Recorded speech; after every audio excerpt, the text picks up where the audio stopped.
second part, example 2, analysis of on-load transformer. Okay, so there's a transformer, the full transformer model, and we've got our same input and output voltages and rating as before. The turns ratio is 27.5. We could get that from the nominal EP and ES, and we've got some values for R1, X1, R2 and X2. Okay, so what we're going to do with that is say if the transformer is loaded with a load of 2 plus 1.5 J ohms, the generator is supplying the nominal voltage, and I calculate the primary current, the voltage at the secondary terminals ES, and the current flowing in the load Z. Okay, so the secondary current essentially. We've already said that we can simplify that model a bit by transferring the secondary impedances to the primary side. Okay, so initially we need to work out the values of A squared R2 and A squared XF2 X2. Okay, so let's write them down now as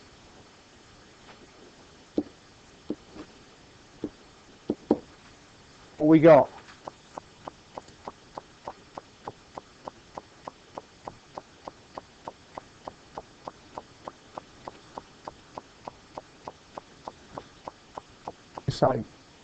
So those two values there. What about Z dash?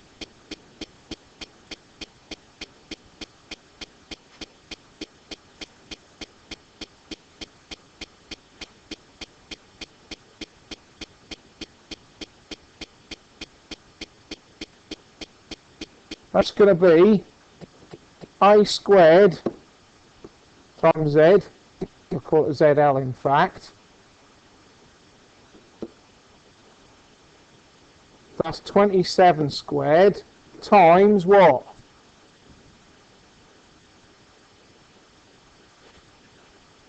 Two plus 1.5 J. We've got to multiply up the full complex value here. So have you done that? Anyone done that? 27.5 that is, isn't it? Turns ratio.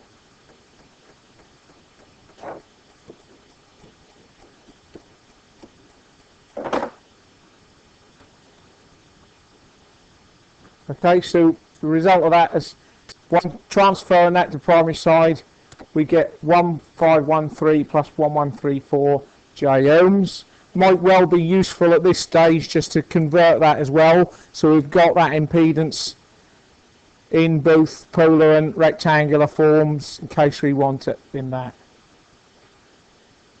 Impedance of the load reflected to the primary side is 1891 ohms at angle 36.9 degrees. Okay, so effectively we've got that circuit up there now. Where do we go to calculate the primary current? What's the plan? Yep.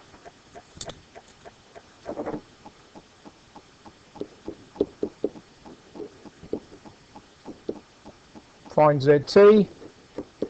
It is equal to. And what I suggest you do is write it out. What we know is it's equal to all the resistive parts added together, because that's a series circuit. So you can add all the R parts together as all the real parts, and add all the J parts together to make an overall J part. Yep. So what we can do is say it's equal to R1 plus R2 dash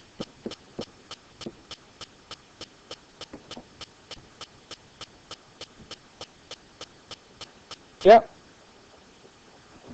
we can bring those two together, plus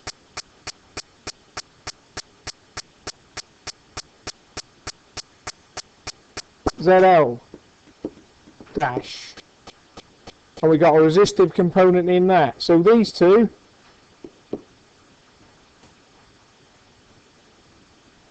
what we can say we got here is, what's R1? 2.7 plus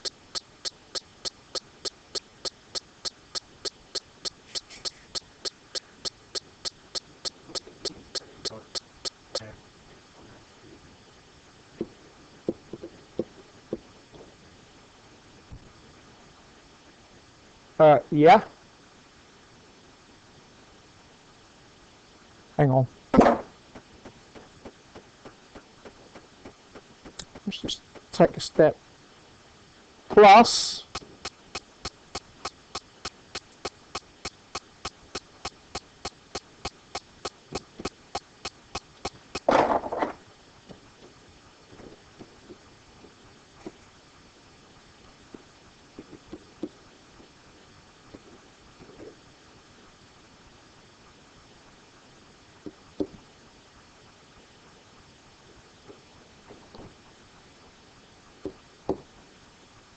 that, yep, which is R1. Remind me what R1 is, gents, because I can't see it on the 2.7 plus X1 J plus R2 dash plus X2 dash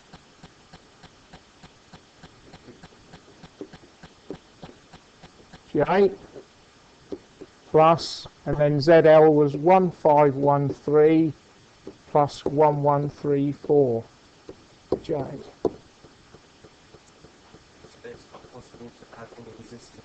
Yeah, it's effectively what you are doing, but I'm trying to show where that all come from, Tom. Yeah, we got a series circuit. So now you rightly say we're going to add all of these together, all the resistive parts.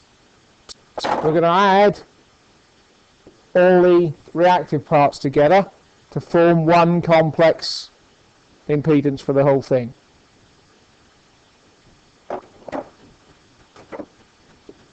So add together all those resistive parts and all the reactive parts and get me a complex impedance in rectangular form, and then convert it to polar.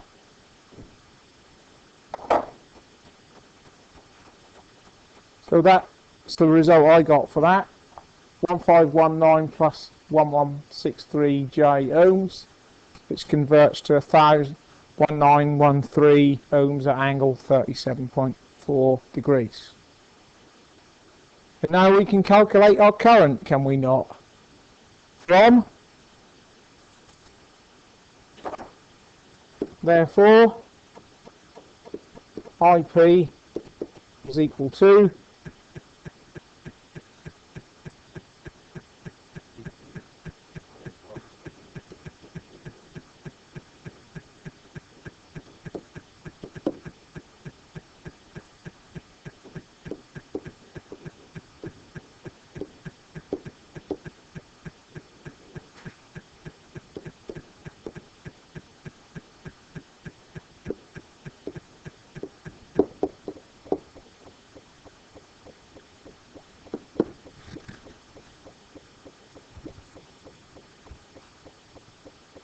so we can then use simple Ohm's law, IP is EP of a ZT, and we come out with a current of 5.75 amps at minus 37.4 degrees. And we are again expecting a lag in current, aren't we? So that looks all okay. Yep.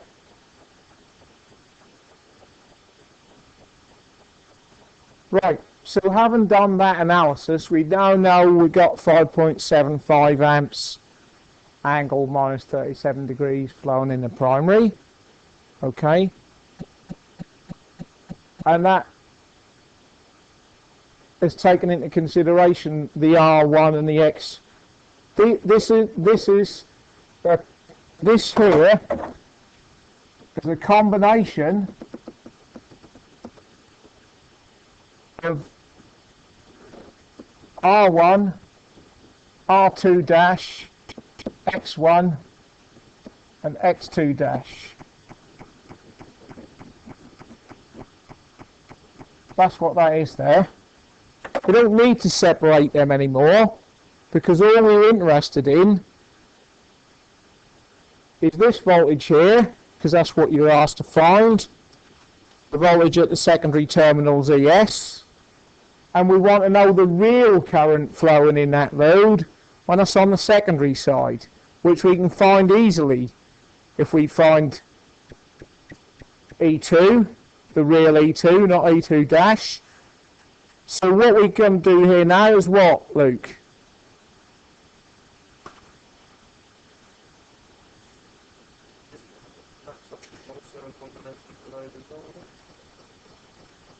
No, because I've kept the load separate. Because we combined the load in with it so that we could find the current flowing, right? But now what we're interested in is what's happening in the real load when it's the other side of the transformer. So we need it separate because we want, if we combine that into there, we can't find the voltage just across the load, can we? Yeah. This is the load reflected.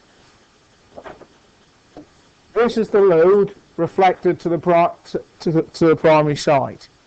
So if we find the voltage across that, E2 dash, we can reflect it back to the secondary side and find out its real value that we would measure with a meter, and therefore we can then apply that across the actual load ZL, not ZL dash, and find the current through the load, can't we?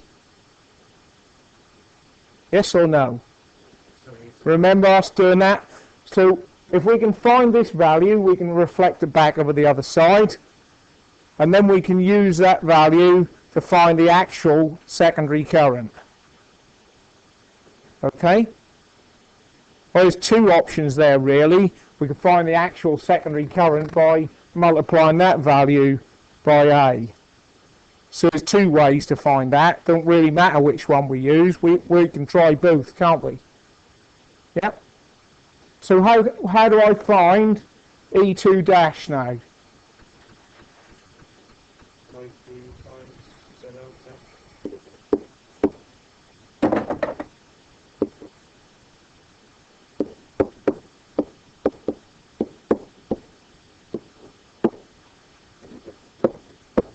Yep.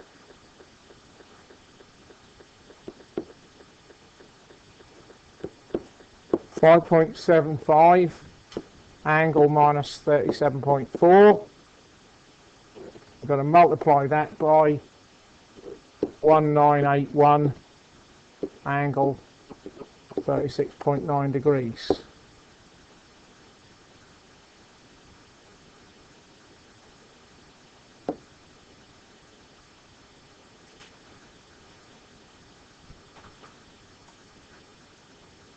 So correct my deliberate mistake. What's the correct result, boys? 10,382 angle minus plus a plus.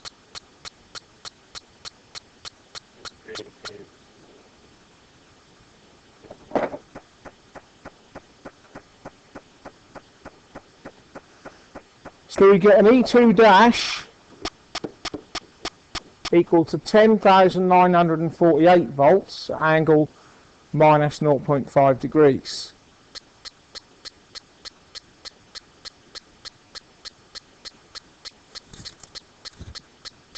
What do I need to do to that to make that into E2. Got divide by A, yes. E2 dash over A. So that's 10,948 angle minus 0.5 degrees all over 27.5.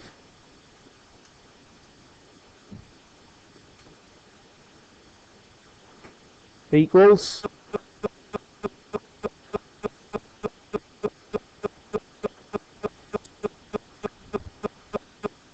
for those following the video, mistakes have been corrected as follows. This is 10873 and that's been reflected there. So that comes out as 395 volts angle minus 0.5 degrees.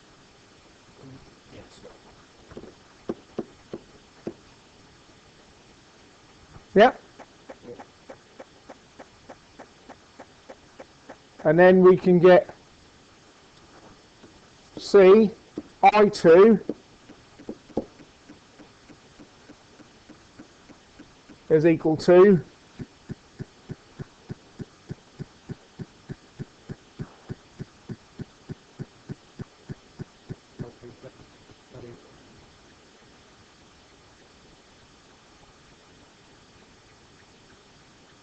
two ways to go at it. So we can go, yeah, I2 dash, which is the primary current, times A, isn't it? That's 27.5 times, was that 5.75 amps?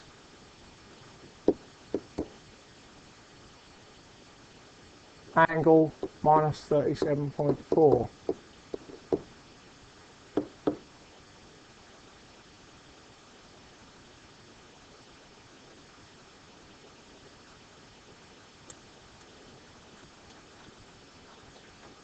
Right, you all agree with that result? 158 amps at minus 37.4 degrees. Okay. Alternative.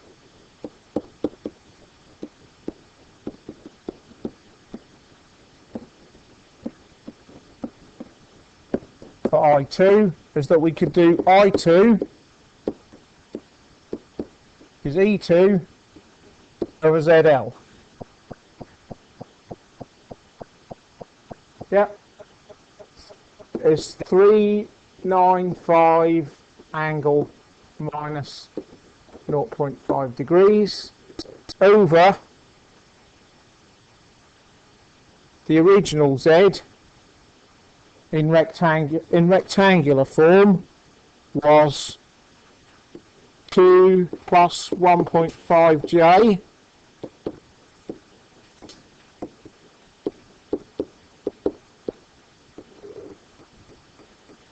if we convert that to polar form,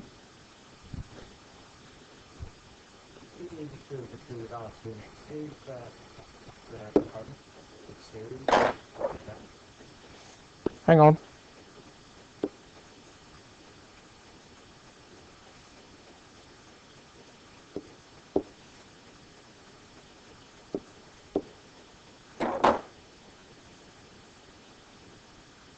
Sorry? You included them because you put them in. If we go back, we included them in this part of the analysis. We combined them in when we found the current on the primary side.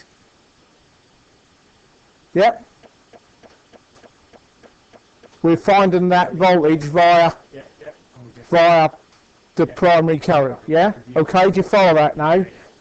Now it's important that you understand that they have been included, and that's where that little bit of voltage from the 11,000 volts has gone, as across those four effectively components, two reactances, and 2 resistances. Yeah, so the loss here is the loss due to the copper losses and the magnetizing, the leakage fluxes, sorry. Remember, we're on load now, so we're making that assumption that the core loss current is at least 20 times less than a primary current, and therefore is negligible in this instance. All right, and if you remember that, when we calculated that, if we just look back at that, because this is effectively the same transformer, when we looked at that offload, the current flowing in the primary side offload was less than an amp, and we're talking about 5 odd amps. It's not 20 times, but you know, that's a considerable amount of difference. We can say that's negligible in this case. Okay, so it's worthwhile pointing out that that is a valid, was 0.7 of an amp when we're talking about nearly 6 amps in terms of this. Not that much to worry about.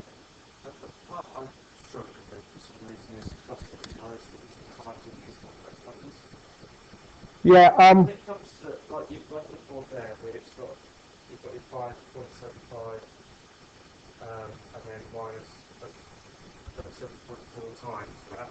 yeah, What I did is I the first 2 numbers on the left hand yeah, side, so and then I literally put in the calculator minus 37.4 plus 36.9, and yeah, that gave me minus. Is that always the case? yeah. You always multiply those 2 and add the angles. You need to look up complex arithmetic in both polar form and rectangular form. And that is Yeah, that's whenever it includes the angle in either radians or degrees as polar form. So it's the length. This number is effectively the length of the vector, the magnitude of it, and then that's at an angle. Okay? In this form, in the other form, find one. In rectangular form, down here, 2 plus 1.5, that is saying we're going 2 in that direction and 1.5 up. And there's my vector in there. So we're expressing it as an R part, a resistive part, and an XL part up there. We know it's XL because it's positive 1.5 up. Okay? So here we're doing division using complex numbers. So we've got to divide the magnitudes, subtract the angle. Yeah? Yeah. Okay? So 395 over 2.5 is?